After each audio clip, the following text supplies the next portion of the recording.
Buenas equipos, como parte del número de presentaciones que estamos haciendo para la materia de transporte y almacenamiento de gas, nosotros, mi persona, Wilfred Vázquez y el ingeniero Leonardo Villegas, conformamos el equipo número 10, que le estaremos hablando sobre el análisis de las variables de diseño, construcción y operación de los sistemas de tubería costa afuera. Como contenido tenemos el arreglo o arquitectura de campo costa afuera, los tipos de tubería costa afuera según su utilidad, consideraciones de diseños para tubería costa afuera, criterios de diseños para tubería costa afuera de acuerdo a la norma API RP 1111, metodología de cálculo y análisis de diseño de tubería costa afuera, y como último punto en esta primera sección de presentación sería análisis de aseguramiento de flujo en su estado estacionario y en el estado dinámico. El diseño del sistema de tubería y el arreglo del campo costa afuera depende principalmente de la distancia que se tiene del campo a la tierra, de la profundidad del lecho marino, de los estudios integrados de yacimientos que incluyen ubicación de pozo, caracterización de fluidos, estrategias de explotación de campo, perfiles de producción, etc., de los datos meteorológicos y oceanográficos, del diseño SURF que incluye los equipos submarinos, los umbilicales, los risers y las tuberías submarinas, de la condición planteada en las bases de diseño de llegada a tierra y cualquier otro elemento que se considere entre las bases de diseño. Un arreglo de campo y una arquitectura de campo en un campo costa afuera es un diseño integral que considera desde la etapa de inversión hasta la etapa de abandono del campo. Por lo tanto, hay que considerar cada una de estas variables. A mano derecha podemos observar una figura que muestra los tipos de arquitectura de campo disponibles o que existentes actualmente en función de la profundidad del campo.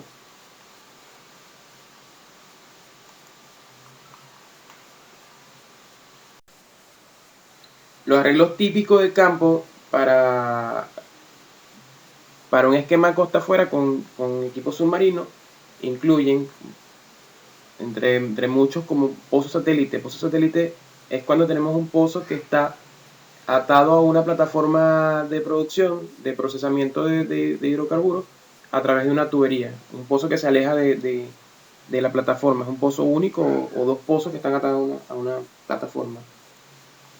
Drill Center es un arreglo de pozos submarinos de centro de perforación, estilo Macoya, donde los pozos están muchas veces dentro de una plantilla preestablecida que se deja en el lecho marino y se perforan a través de la plantilla.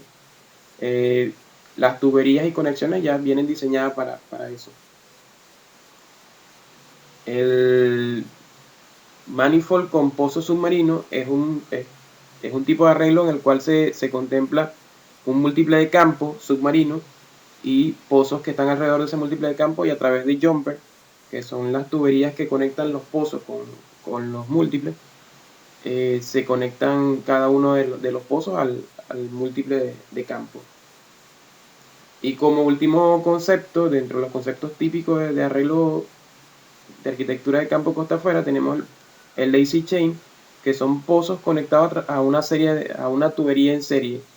O sea, la tubería en este caso es cuando los pozos están muy alejados para utilizar un múltiple de campo, y entonces es necesario hacer un tendido de tubería alrededor del campo, a las cercanías del pozo, y cada pozo se va adhiriendo a la tubería a través de válvulas y conexiones. Aquí podemos ver dentro de la imagen que está la imagen de lo que actualmente está instalado en el campo Dragón. Se hizo un diseño tipo Daisy Chain porque la distancia dentro de los pozos era bastante grande, era aproximadamente 18 kilómetros, y lo más idóneo en este caso es lanzar una tubería que recorra el campo, que nos permita adicionalmente también lanzar un cochino y hacer limpieza de la tubería. Una vez que entendemos el concepto de lo que es un arreglo de campo costa afuera, nos vamos a ir a un concepto típico de arreglo de campo, que es un pozo submarino y una plataforma, para explicar los tipos de tuberías que contemplan el ambiente costa afuera según su utilidad. En este ejemplo podemos observar el árbol submarino en amarillo y la línea de recolección en roja, que se encarga de recolectar toda la producción del campo de uno o varios árboles y lo traslada hasta la plataforma de producción. de la plataforma de producción sale una línea de exportación, que es la que aparece en color azul, que traslada los fluidos desde la plataforma, fluidos ya procesados, separados o acondicionados, hasta las instalaciones de venta ubicadas en tierra o terminales marítimos. En base a esto podemos definir que existen tres tipos de tuberías costa afuera según su utilidad, que son las líneas de recolección, que recolectan la producción del campo hasta las instalaciones de procesos ubicadas en superficie, las líneas de exportación, que se ubican aguas abajo de la plataforma hacia las instalaciones terrestres o terminales de embarque y descarga, y las líneas de inyección, que son tuberías que trasladan el fluido desde las instalaciones de proceso hasta los pozos, en el caso de que haya inyección de agua o gas, líneas de gas lift o líneas de inyección de química.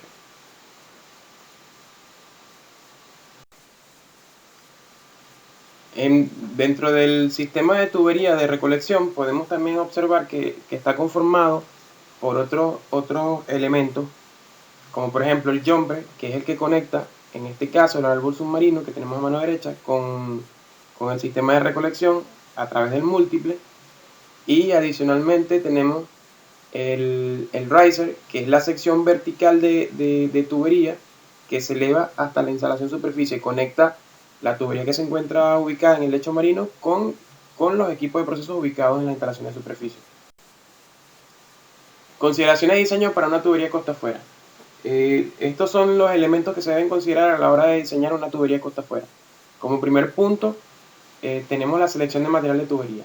Normalmente el material más efectivo y más utilizado en la industria petrolera es el acero al carbono. Este siempre va a ser el preferido siempre y cuando sea compatible con las propiedades del fluido y de acuerdo al tiempo de vida útil de la tubería. Para la selección de tuberías nos tenemos que referir a la norma API 5L, donde se recomienda para transporte de hidrocarburos costa afuera las especificaciones de tubería PCL2 por encima de las tuberías PCL1 porque tienen consideraciones adicionales de resistencia mucho mejores que la PCL1, y se recomienda también tuberías sin costura SAWL. En el caso de que tengamos transporte de gas agrio, tiene que tomarse en consideración la norma NACE MR 0175. Selección del tamaño de tubería. Para determinar el tamaño de tubería, podemos evaluar según los delta de presión, composición y tasa de flujo. Podemos hacer varios escenarios de tubería en función primero al tipo de tubería. Acá, por ejemplo, en el esquemático que se plantea acá, vemos en color rojo la tubería de recolección, que tiene unas consideraciones distintas a las tuberías de exportación. A través de un análisis de aseguramiento de flujo en estado estacionario podemos determinar el comportamiento del fluido, identificar patrones de flujo, fracciones de líquido y gas y la velocidad erosional para determinar desde el punto de vista preliminarmente el diámetro de tubería o los diámetros de tubería según sea el caso. Diseño por presión interna y externa. Por presión interna, la tubería debe resistir el máximo del tapé, que es la relación entre la presión interna y la presión externa a la cual está sometida la tubería para la condición de instalación y operación. Y se debe considerar la presión de condición de shut-in en caso de que haya un cierre de válvula. Y para el diseño de presión externa, que es una de las consideraciones más importantes porque existen mucha fatiga de flexiones y tensiones que se le aplican a la tubería producto de la presión hidrostática de la columna de agua adicional a la presión los tipos de curvaturas que sufre la tubería durante su instalación. Influencia térmica. Hay que considerar para la influencia térmica, hay que anticipar los cambios de temperatura que puede sufrir la tubería a través de los datos metoceánicos, los datos que nos da el Departamento de Meteorología y Oceanografía, y en base a estos datos considerar los efectos de expansión y contracción que puede sufrir la tubería y considerar también dispositivos de expansión térmica en aproximaciones de la tubería a la plataforma o cualquier accesorio que esté submarino, y además de prevenir tensiones o daños por fatiga debido a deformaciones inducidas térmicamente.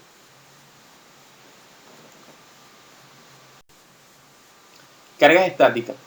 Hay que considerar las cargas estáticas de peso de la tubería, revestimiento, accesorios y elementos, la presión hidrostática externa e interna, las cargas de expansión térmica, la fuerza estática por subsidencia del lecho marino y los spans, que son esas secciones de tubería que no están continuamente soportadas. Para los spans hay que calcular cuál es el máximo tolerante, el máximo espacio tolerable de tubería no soportada, a fin de que no vayamos a tener un problema en la tubería por esas secciones. Cargas dinámicas. Hay que considerar las cargas dinámicas y el resultado del estrés impuesto a la tubería. Entre estrés inducido por impacto y vibraciones debido a vórtices inducidos por corrientes esparcidas. Estos son vórtices que se generan debido a que las corrientes y las olas que están en el lecho marino durante todo el ambiente marino, al conseguirse un elemento rígido como la tubería, genera vórtices. Adicionalmente hay que tomar en cuenta las cargas hidrodinámicas, las actividades sísmicas, movimientos sólidos y otros fenómenos naturales como subsidencia y liquefacción de suelo. Durante la instalación, las fuerzas impuestas por curvatura y el estrés por compresión. Estos valores tienen que ser determinados en la ingeniería de la instalación de la tubería. Además de prevenir tensiones excesivas debido a deformación. Tolerancia a la corrosión. Toda tubería costa afuera tiene que tener un índice de tolerancia de corrosión por corrosión externa y por corrosión interna. Para la corrosión externa se debe considerar que el agua de mar es un agente corrosivo al acero al carbono. Y por lo tanto la recomendación común es la combinación de protección catódica y recubrimiento anticorrosivo en referencia a la norma NACE RP 0675. Para la corrosión interna se selecciona de manera adecuada el material en función a las propiedades del fluido a transportar. En el caso de que se requiera, se solicita un revestimiento interno y la combinación de inyección de inhibidor de corrosión o la combinación de varias opciones. Otro aspecto también a considerar es la selección del espesor de tubería, que depende de la tolerancia de la corrosión. Para manejo de gases agrios, hay que considerar que la tubería debe estar bajo especificaciones de la NACE MR0175. Parte de las recomendaciones que se dan es que al ser tuberías costa afuera y debido a que la diferencia entre una tubería que cumple con las especificaciones de NACE y una que no cumple tienen precios similares, la diferencia de precios es muy pequeña, es que las tuberías tengan cierta tolerancia a la corrosión. En el caso de que se incorporen en un futuro corrientes de gas ácido o gas. Criterios de diseño para una tubería costa afuera de acuerdo a la norma API RP111. La norma API RP111 establece los parámetros para diseño de la tubería costa afuera. Aquí hay algún resumen de los elementos más importantes. La presión máxima de operación o MOP. La presión máxima de operación no debe exceder la presión de diseño de ninguno de los componentes de la tubería, incluyendo tubería, válvula y elementos y accesorios, y el 80% de la presión de la prueba hidrostática. Sobrepresión incidental. Esta sobrepresión es la que se alcanza en situaciones en las cuales la tubería está sujeta a incrementos de presión por cierre involuntario de una válvula o por algún tipo de taponamiento. Esta sobrepresión incidental no debe exceder 90% la presión de prueba hidrostática y puede exceder la MOP, pero solo temporalmente. Rating de presión para los componentes de la tubería. Los componentes, válvulas, bridas y otros accesorios deben tener presiones de rating igual o exceder el rating del diseño de tubería. Cuando los componentes no están bajo especificaciones de rating, se pueden evaluar a través de la ASME B31.4 o la B31.8, pueden ser calificadas por uso. Segmentación de diferentes MOP. Cuando las tuberías están segmentadas para operar diferentes presiones de operación máxima, debe tener una válvula intermedia o cualquier componente asociado que debe estar clasificada para la MOP más alta. En el caso de tuberías costa afuera, que es el que nos atañe, la recomendación es que este tipo de válvula sea una válvula SDB shutdown valve con doble bloqueo de purga, que nos permite segmentar dos ratings de presión de diseño de los componentes. Diseño de presión interna de estallido. La presión de la prueba hidrostática la presión del diseño de tubería y la sobrepresión incidental, incluida ambas presiones internas y externas actuando sobre la tubería, no deben exceder lo determinado por la fórmula. La presión de estallido debe ser menor al 0,80 de presión de la prueba hidrostática, y la presión de incidental debe ser 0,90 la presión hidrostática en una etapa anterior. Para determinar la presión de estallido, la PB, se utilizan estas fórmulas, ambas equivalentes, que van en función del diámetro, el espesor del diámetro interno, el diámetro externo, el espesor de tubería y el esfuerzo elástico mínimo especificado de la tubería. Para el diseño de cargas longitudinales, la tensión efectiva, debido a las cargas longitudinales estáticas primarias, no debe exceder el valor obtenido por la siguiente ecuación.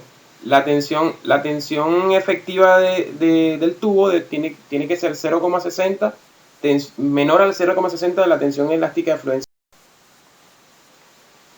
Diseño de cargas combinadas. La combinación de cargas longitudinales primarias, estáticas y dinámicas, y la carga del diferencial de presión no debe exceder lo obtenido por esta fórmula, donde debe ser igual a 0,90 para cargas operacionales, menor o igual a 0,96 para cargas externas, o menor o igual a 0,96 para cargas de diseño de presión externa, colapso. La presión de colapso de la tubería debe exceder la presión externa neta de cualquier lugar de un punto de la tubería. Para eso se puede calcular a través de las siguientes ecuaciones, que están en función del módulo de elasticidad, de la presión elástica de colapso, de la presión de fluencia de colapso y del radio de Poisson. Deformación debido a combinación de curvaturas y presión externa. Instalación. Durante la instalación es necesario hacer un cálculo de la deformación de la tubería máximo permitido. La combinación de la tensión de curvatura y de la carga de presión externa debe satisfacer lo siguiente: que esta ecuación, que está en función de las presiones y la tensión de curvatura de la instalación, debe ser menor o igual que el factor de reducción de colapso o ovalidad de la tubería. Esto se desarrolla durante la ingeniería de instalación de la tubería y se debe garantizar esto de acuerdo a la norma API RP 1100. Presión de diseño de componente. Deformación propagada. Existen momentos en que la deformación resultante de una curvatura excesiva u otra causa se puede propagar y viajar a través del tubo.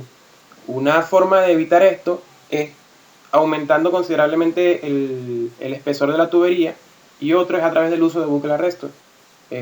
Para el uso de bucle arresto está recomendado bajo las siguientes condiciones: cuando el factor de propagación de deformación por la presión de propagación de deformación es menor o igual que el diferencial de presión al cual está expuesto.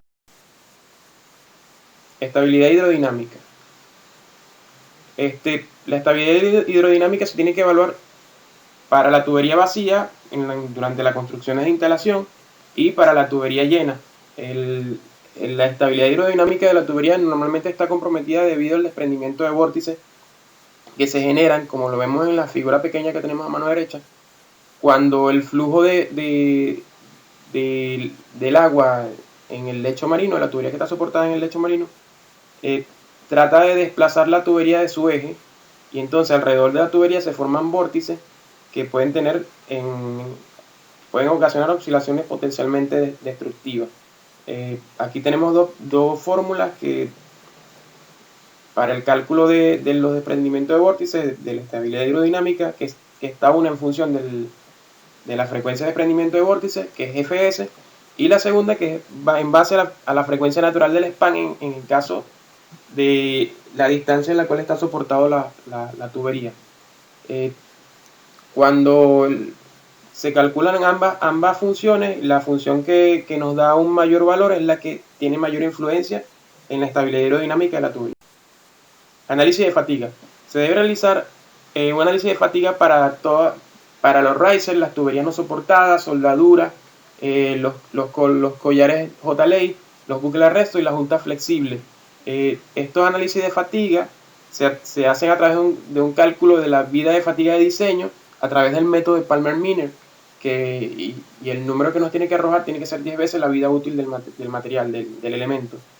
Para las catenarias del riser, que son las curvaturas que cuelgan el riser, se hace un análisis de fatiga acumulado de 30 horas de exposición a una sola aparición de un huracán de 100 años, y de esta debe ser inferior a 1, de acuerdo al método Palmer-Miner. Esta es una fórmula que aparece en la API B31. Límites de carga. En la siguiente tabla se muestran los límites de carga para las curvas frías que son aceptables en el campo. Son los radios de curvatura que pueden tener la tubería de acuerdo al tamaño de tubería. En cargas longitudinales tenemos que las cargas longitudinales primarias estáticas deben estar limitadas al 60% de la tensión elástica de la tubería, y en cargas combinadas, debido a presión interna y externa, longitudinales primarias deben ser limitadas al 90% de cargas funcionales y 96% de cargas extrema y 96% para metodología de cálculo y análisis de diseño para tubería costa afuera. Una vez que vimos cuáles son las recomendaciones que nos da la API RP 1111, podemos mostrar un ejemplo de cuáles son los tipos de metodología de cálculo que se aplican para diseño de una tubería costa afuera.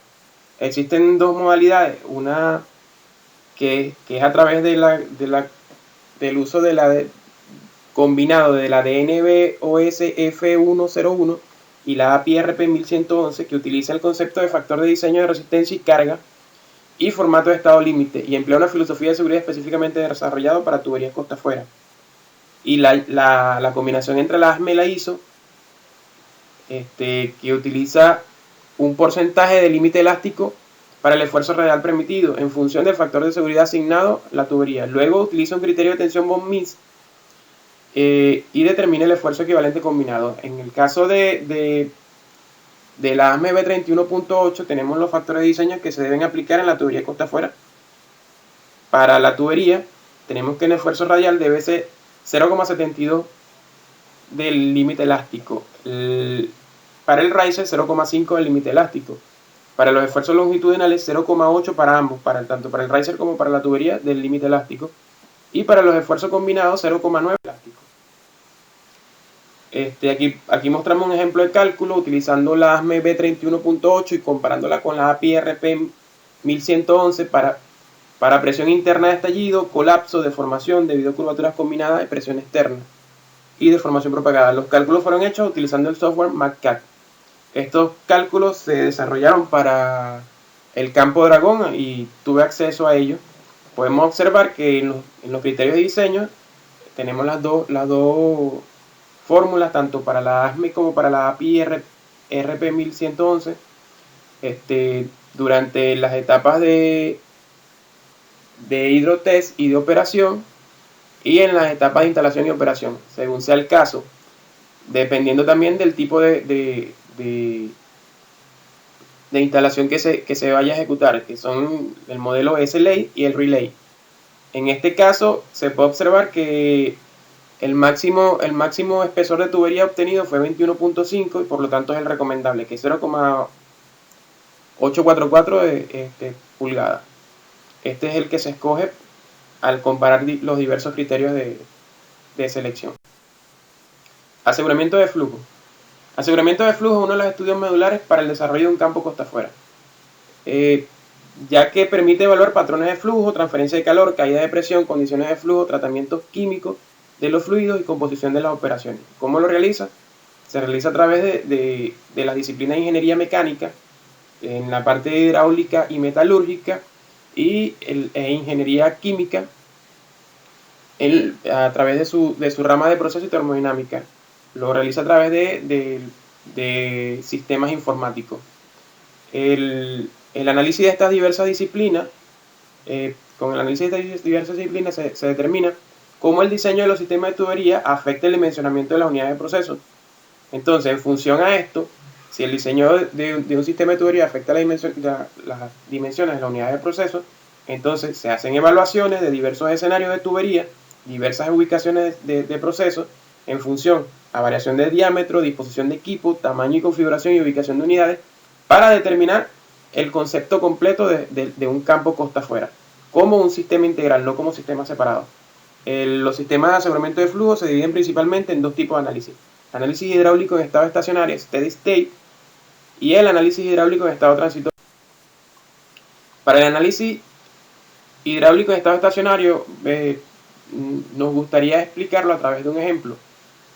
Para un escenario de producción de un campo de gas seco 99% C1, costa afuera, tendríamos en color rojo la tubería de recolección que parte desde un yacimiento a 3000 psi y 150 grados Fahrenheit, con una presión de línea de 1500 psi y una temperatura del lecho marino de 59 grados Fahrenheit y una temperatura en superficie en la plataforma de 90 grados Fahrenheit. Con esto nos permite evaluar cómo va a ser el comportamiento de los fluidos en la tubería roja, en este caso en la tubería de recolección. Nos vamos a la tabla de contenido de agua en hidrocarburos gaseosos de la GPSA y podemos determinar porque para las condiciones de yacimiento, el W de yacimientos, que es el agua que satura el gas a condiciones de yacimiento, son 120 libras sobre millón de pies cúbicos. Y para las condiciones de línea serían 15 libras sobre millón de pies cúbicos. Quiere decir que la diferencia entre yacimiento y línea, esa diferencia de 105 libras es la cantidad de líquido que se va a condensar en la tubería producto del cambio de presión y temperatura que ocurre cuando el gas se traslada desde presión y temperatura de yacimiento a presión y temperatura de línea. Calculando esto podemos determinar la cantidad de agua libre que entra al sistema. La fórmula sería la W de yacimiento menos la W de la línea por Q. El agua libre total sería 105 libras sobre millón de pies cúbicos por la tasa. Si consideramos una tasa de 100 millones de pies cúbicos por día, podemos deducir que van a entrar más de 10.000 libras de agua, de masa de agua a la tubería diario. ¿Qué nos permite hacer los estudios de aseguramiento de flujo en estado estacionario? Nos permite determinar la cantidad de líquido que la tubería puede acumular hasta alcanzar su inventario de equilibrio líquido. ¿Qué quiere decir esto? Que para una tubería de recolección costa afuera nunca vamos a tener una tubería en estado monofásico. Siempre vamos a hablar de flujo multifásico. Adicionalmente, parte de ese líquido se va acumulando en las secciones más bajas de la tubería, que cuando el gas trata de vencer esa presión hidrostática que tiene el fluido, arrastra parte del fluido hacia las instalaciones de proceso. Normalmente en instalaciones costa afuera que manejan equipos submarinos y tuberías submarinas, el tipo de flujo que se considera es flujo tipo tapón. Luego de que se alcance el equilibrio líquido en la tubería, todo el líquido adicional que entra al sistema es desalojado del sistema de tubería. O sea que una vez que se alcanza ese equilibrio líquido, empezamos a obtener en plataforma esa agua que se está condensando en la tubería. Este punto de equilibrio cuasi estático es conocido como estado estacionario. El estado estacionario es aquel estado en el cual se considera que las variables de presión, temperatura y caudal son invariables respecto al tiempo. Dentro de los parámetros que podemos obtener a través de un análisis hidráulico en estado estacionario, podemos definir distintos tipos de tubería, distintos casos de tubería y evaluar el volumen máximo. Este es un parámetro fundamental porque el volumen máximo nos permite dimensionar los equipos de proceso.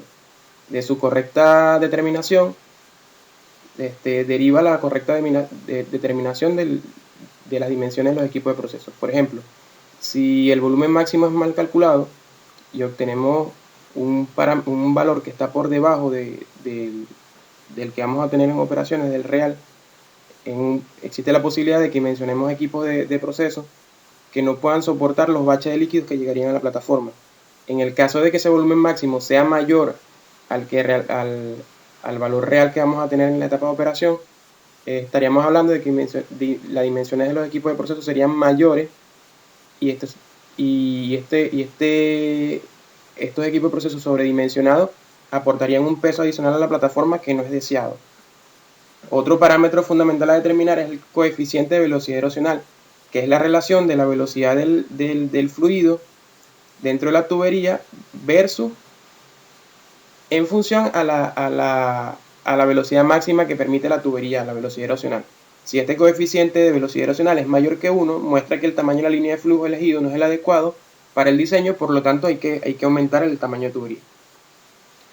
Con estos datos obtenidos, se plantean los escenarios de diámetro a través de una matriz de selección de tubería, con la cual tenemos variables de proceso, dimensión de equipo, CAPEX, que es el capital de inversión, OPEX, que es el presupuesto de operaciones, y los valores de esfuerzo. Podemos seleccionar el tipo de tubería del diseño de la infraestructura de producción costa afuera. En la parte de análisis hidráulico de estado estacionario, uno de los parámetros importantes también a determinar es la curva de formación de hidratos para realizar el estudio de gestión de hidratos. Esta curva se obtiene a través de datos de proceso, se puede determinar con la caracterización del fluido, se puede determinar en la curva de formación de estabilidad de hidratos, de equilibrio de hidratos. En función a los estudios hidráulicos que se tienen, se obtienen los parámetros de P y T durante el recorrido del gas en la tubería, y con estos parámetros, al compararlos con la curva de estabilidad de formación de hidratos, podemos determinar si durante operaciones normales, cuando estamos en el estado estacionario, el fluido entra en cualquier momento en la zona de formación de hidratos. Esto es un parámetro súper importante porque nos permite determinar si estamos o no estamos a salvo de producción de hidratos, de formación de hidratos en la tubería. Análisis hidráulico de estado transitorio dinámico. Bueno, cuando el diseño de tuberías son diseños de tuberías demasiado con diámetros muy grandes o tasas de flujo muy bajas, alcanzar el estado estacionario puede tardar inclusive años. Durante el tiempo que se esté realizando esto, los datos que se están obteniendo con estudios en estado estacionario van a tener bastante variación con lo que existe en la realidad. Entonces, por lo tanto, durante este tiempo, debido a que en este tiempo los parámetros físico-químicos del fluido están cambiando constantemente en función a presión, temperatura y posición. ¿A qué se debe esto? El comportamiento interno de las moléculas de gas y agua y otros hidrocarburos más pesados también pueden cambiar en función de tiempo. De acuerdo a la GPCA sección 1.5, se define el efecto Joule-Thomson. El efecto Joule-Thomson es el cambio de la temperatura del gas que puede ocurrir cuando el gas es expandido a entalpía constante desde una presión más alta a una presión más baja. El efecto es que en muchos gases a presión normal, exceptuando el hidrógeno y el helio, estos se enfrían. Es importante que a la hora de hacer un análisis de aseguramiento de flujo para estas etapas donde los parámetros no están estabilizados, se puedan recrear estos cambios estos cambios físico-químicos que sufren sobre todo las moléculas de gas. Para eso, normalmente el software más utilizado en la industria, que es reconocido a nivel mundial, es el software Olga, que es de Schlumberger actualmente, que utiliza un modelo de flujo trifásico unidireccional en estado transitorio basado en una formulación de 3 capas, es decir, la película de líquido, el gas y la gota de líquido dispersa en la fase gaseosa. El simulador resuelve las ecuaciones de conservación de masa y momentum para cada campo, suponiendo que existe equilibrio térmico entre las fases, y por eso se tiene una sola ecuación de conservación de energía. Con estos estudios en estado transitorio, en estado dinámico, nos permite desarrollar los análisis de apagado y enfriado, que consisten en, una vez arrancamos a nivel de simulador el campo y estabilizamos producción, podemos dejar un tiempo en el que el campo se cierra, o sea, un cierre temporal del campo, hasta que los fluidos alcanzan la temperatura del lecho marino. Otro análisis es el análisis de imprevisto, que es para determinar los volúmenes de líquido máximo inesperado en el separador para los casos de funcionamiento máximo, normal y mínimo. Análisis de taponamiento, que es para predecir el volumen de slug del tapón en las líneas de flujo usando el módulo de seguimiento de slug hidrodinámico. Análisis de arranque y rearranque en frío. Esto es un análisis fundamental cuando se va a arrancar el campo, porque nos permite determinar la temperatura del fluido, considerando el efecto Joule-Thomson, a baja tasa de flujo, con el sistema en frío, cuando no se tiene nada, cuando el sistema está vacío inclusive, desde un flujo mínimo aumentando progresivamente hasta un flujo máximo. Este escenario se da cuando se arranca por primera vez o después de bastante tiempo de cerrado un pozo. Cuando se le da un arranque a un pozo, el personal de desarrollo y yacimiento determina cuál es el rampeo que se debe hacer los pozos, cuál es el cambio de choque que se debe realizar en el pozo, y comenzamos normalmente con flujo mínimo hasta alcanzar el flujo del pozo. Nosotros en estos escenarios podemos determinar cómo son los cambios de temperatura que se generan, y podemos determinar también inclusive si los cambios de temperatura hacen que entremos en la curva de formación de hidratos. Podemos determinar el volumen de metanol que tenemos que inyectar para desplazar la curva de hidratos y no formar hidratos aguas abajo del choque. Otra de las simulaciones que se ejecutan a través de análisis hidráulico transitorio de estado dinámico es la simulación de la corrida de herramientas para determinar cómo va a ser el comportamiento de la corrida de herramientas. Entre ellos tenemos velocidad de la herramienta, volumen de líquido acumulado en el frente, que es súper importante para determinar el tamaño de los loop catchers, y el volumen de líquido que dejamos en la tubería una vez que se termina la corrida de herramientas. Dentro de las gamas de posibilidades que plantean los estudios de aseguramiento de flujo en estado de transitorio, se tienen que para la etapa de diseño de la instalación, esto nos permite definir el tamaño de la tubería, realizar cálculos de transferencia de calor, identificar efectos de expansión del gas por efecto Joule-Thomson en el material de la tubería, definir el sistema de gestión de corrosión de la tubería en función del tiempo de vida útil, definir el sistema de gestión de líquido de la tubería, definir el sistema de gestión de taponamientos, hidratos, incrustaciones, asfalteno, definir la filosofía de operación del campo y definir la filosofía de operación de pigging.